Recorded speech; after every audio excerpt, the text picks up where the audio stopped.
Official सुमेलना इस बार केरल जी MP Hyderabad सभी हमारे साथी अरे मानव भाव काम पहुंचने में बताने में इनके हार्दिक स्वागत करता हूँ। कोटका गांव के बुजुर्गों नौजवान साथियों, आपको पता है कि शेरदा जी आज से 6 महीना पहले भी आई है, भाषण करके गए थे। आपसे हम कांग्रेस पार्टी पूरी इमेज रखती है। हमने 400 वोटों से पहले भी जिताई थी कांग्रेस पार्टी को। और अभी मैं हाथ जोड़ के विनती करता हूँ कि हमारी हाईकमान को देखकर, हम लोकल लोगों को देखकर आपने ज्यादा से ज्यादा कांग्रेस को वोट देंगे। अपने हाईकमान को कामयाबी करनी है। हम लोग हैं एक होते में भाईचारा रखना है, भाईचारे में हमारा फायदा है। कांग्रेस पार्टी अपना फायदा करेगी और कोई पार्टी फायदा नहीं करती और टिकट खातर फिरती है, वोट लेने खातर फिरती है और कुर्सी लेने खातर फिरती है और आपका कुर्सी में धन कमाने के लिए फिरती है। कांग्रेस पार्टी है वो कुर्सी खातर पीछे नहीं भागती, वो लोगों की सेवा करने में रहती है। तो मेरी सभी भाइयों से हाथ जोड़ के विनती है, कांग्रेस पार्टी को, हमारे हाईकमान को, आगे आने वाली सरकार हरियाणा में कांग्रेस ही होगी, सेंटर में कांग्रेस होगी। हमारे सब लोगों का भला होगा, अच्छा भाव मिलेगा। आपको खासकर आपको कोई हाल लगे ना, कोई अपने हरेक तेल वोट को बताए तेल को कोई हाल लगे। चलिए कहती बीजेपी 70 साल में क्या किया, 70 साल में 30 रुपया लीटर डीजल हो, 6 साल में 30 फालतू बता दिया, 70 रुपया में बता देंगे का दियो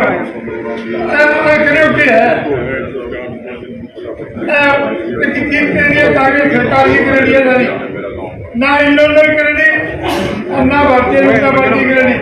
तो आपने देखा हरेक का, मजदूर का, गरीब का, दुपट्टा का, दरियाल का कौन बना कर सकता है। आप सभी भाइयों से हाथ जोड़ के विनती है, कांग्रेस को कामयाब करो, सबका भला होगा। जय हिंद, जय भारत। धन्यवाद। अब मैं अनुरोध करूंगा, एक नहर थी जमाल की, उसको एक्सटेंड करेंगे और एक ये शेरावाली लिंक चैनल जो आपके गांव से होके जाने वाली थी उसको मंजूर तो कर दिया। 2014 में जब सीएम साहब पहली बार आए थे यहाँ पे, चौधरी मनोहर लाल जी खट्टर, उसका अनाउंसमेंट कर दिया, लेकिन सिवाय अनाउंसमेंट के और कुछ नहीं, खाली अनाउंसमेंट, ना कोई काम। हमारे एरिया में सेम की बड़ी समस्या है चौपटा ब्लॉक में, उसके लिए 118 करोड़ का प्रोजेक्ट कहते हमने पास कर दिया। सीएम अनाउंसमेंट कर दी कि 18 करोड़ रुपए हमने जारी भी कर दिए, 18 रुपए भी नहीं आए। साथियों, आपको पता है सिर्फ एक ही पार्टी है जो आपका भला कर सकती है और वो है कांग्रेस। जब आपने कभी दुख पड़ा है तो कांग्रेस ही एक ऐसी पार्टी है जो आपकी आवाज उठाती है। जब ये देखो पीछे लखीमपुर खेरी में 4 किसानों को सरेआम एक गृह मंत्री के बेटे द्वारा रौंदा गया, तो उसकी आवाज किसने उठाई? कांग्रेस पार्टी ने उठाई। हमारे प्रियंका गांधी जी और दीपेंद्र जी हुड्डा वहां पे गए, उनको अरेस्ट किया, उनको 56 घंटे से ज्यादा अरेस्ट में रखा और ऐसी जगह रखा जहां पे मतलब इतनी गंदगी थी, हमारी लीडर साहब को खुद सफाई करनी पड़ी। और उसके बाद राहुल गांधी जी जब लखनऊ गए तो उनको अपनी गाड़ियों में जाने से मना कर दिया, तो राहुल गांधी जी वहीं पे धरने पे बैठ गए, फिर उनको परमिशन देनी पड़ी।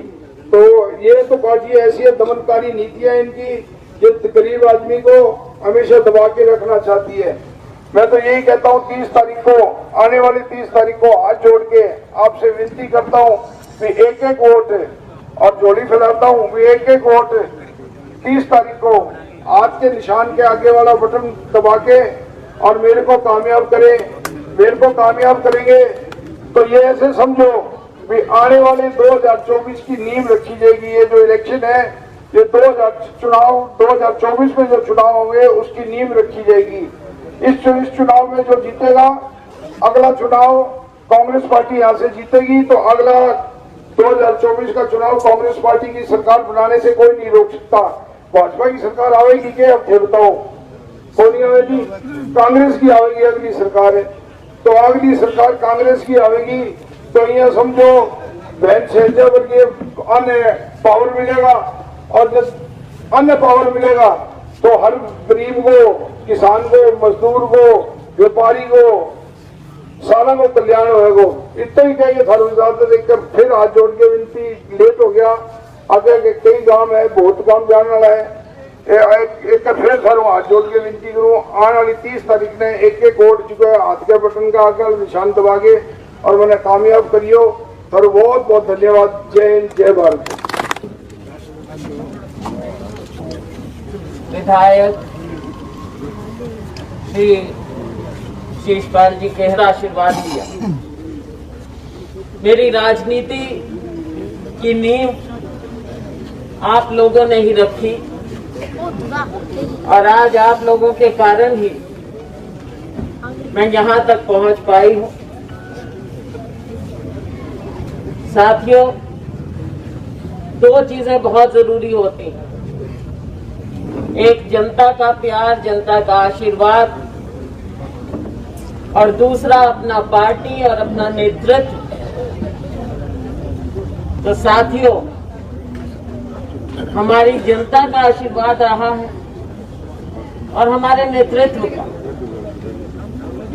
कांग्रेस पार्टी की विचारधारा का, जो देश को, प्रदेश को यहां तक आगे लेकर आया। लोग पूछते हैं, जिन्होंने केवल, जिस पार्टी ने केवल जहर फैलाया है, भारतीय जनता पार्टी ने धर्म के नाम पर, जाति के नाम पर लोगों को बांटने का काम किया। साथियों, आज हमारे देश में अगर लोकतंत्र मजबूत है, लोगों की आवाज मजबूत है, तो वो कांग्रेस पार्टी और इस जनता के कारण है। हमें हमारा संविधान मिला, जिसके रचयिता डॉक्टर अंबेडकर, ऐसा मजबूत संविधान जो दुनिया में कहीं नहीं। एक गरीब आदमी को भी पूरा अधिकार मिलता है। लेकिन साथियों, जो भारतीय जनता पार्टी है या दूसरी पार्टी है, लोकदल है, नाम भी बदले जाते हैं, ये केवल दबाव की राजनीति करते हैं। इनका लोकतंत्र में विश्वास नहीं, कहीं पैसे के दम पर, कहीं दबाव के दम पर। अगर लोग अपने मत का पूरी आजादी से इस्तेमाल कर सकते हैं, तो वो कांग्रेस के कारण। हमारा विश्वास है लोकतंत्र में।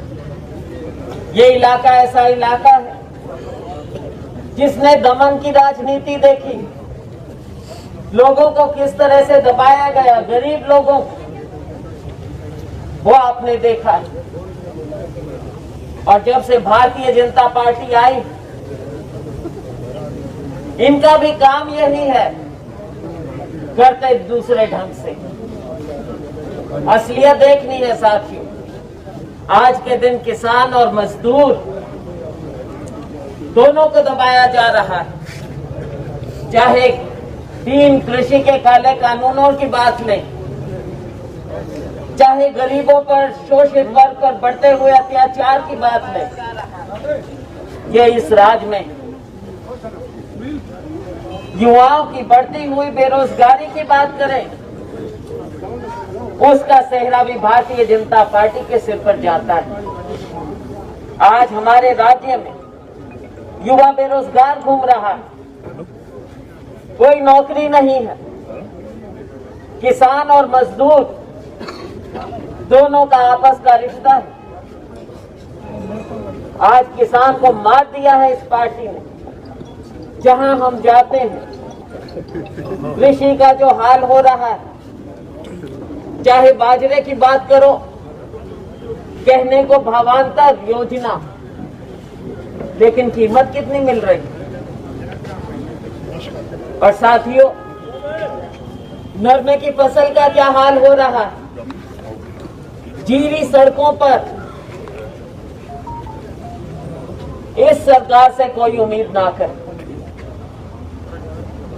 मुझे ये बता दे, गांव भोटवाला के जो हमारा गरीब से गरीब तबका है, कांग्रेस पार्टी के बाद जब से भारतीय जनता पार्टी सत्ता में आई, कितने गरीब लोगों के कार्ड बने हैं मुझे बता दो। क्योंकि इनकी नीति ऐसी, इनकी नीति ये है कि जाति के नाम पर बंटवारा करो और वोट ले लो, लोगों के लिए कुछ करने की जरूरत नहीं। चुनाव आए तब लालच दो, लोगों के काम करने की जरूरत नहीं। जो काम हुआ कांग्रेस के समय में हुआ, और अभी जो मेरे साथी बता रहे, साथियों, लोकदल का राज रहा तो इन्होंने क्या किया? आपने लोकदल को वोट दी, 5 साल के लिए दी, अपना नुमाइंदा चुना। अब कहते तो हैं कि किसानों के लिए इस्तीफा दिया, तो साथियों जो बात उस दिन थी वो आज भी है।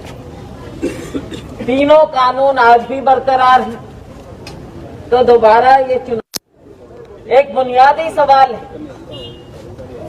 ये सवाल आपको पूछना पड़ेगा, चाहे उनसे पूछिए चाहे अपनी आत्मा से पूछिए, कि जो लोकतंत्र में लोगों के साथ, लोगों की इच्छा के साथ खिलवाड़ करे, क्या उनको दोबारा मौका मिलना चाहिए?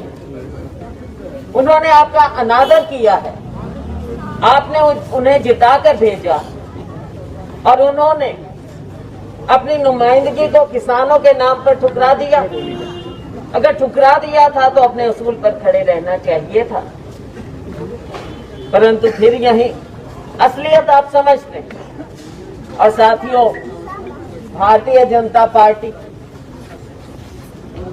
अब नुमाइंदे भेजे हैं यहाँ पर, क्या उनकी राजनीति है वो आप सब समझते हैं।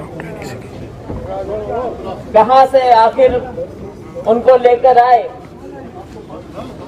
लोगों के बीच में जा नहीं पाते हैं, क्योंकि किसान की अपनी, जो किसान दुखी है उनकी अपनी कहानी है, गरीब आदमी दुखी है उनकी अपनी कहानी, छोटा दुकानदार दुखी है उनकी अपनी कहानी है। तो साथियों, ये भला नहीं कर सकते। महंगाई आसमान को छू रही है।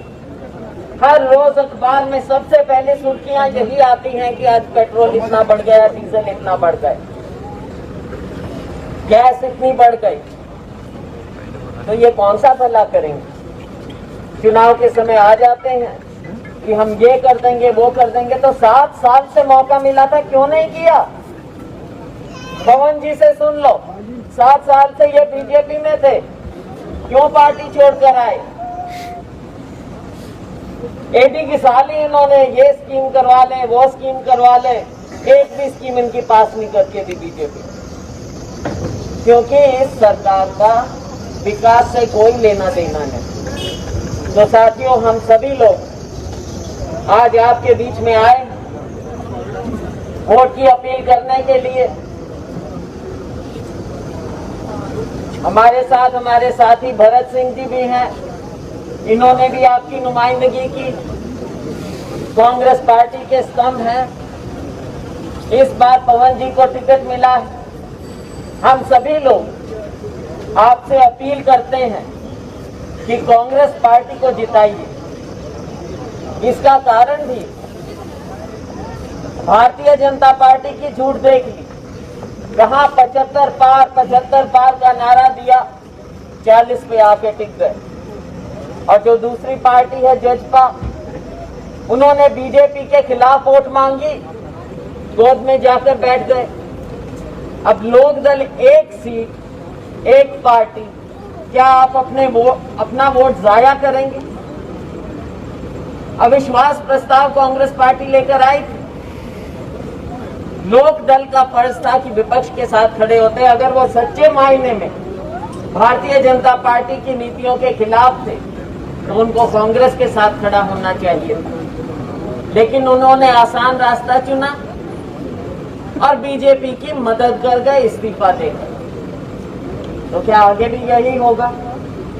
सवाल है, आप देखिए, समझिए, बहुत समझदार गांव है ये। हम तो आपसे अपील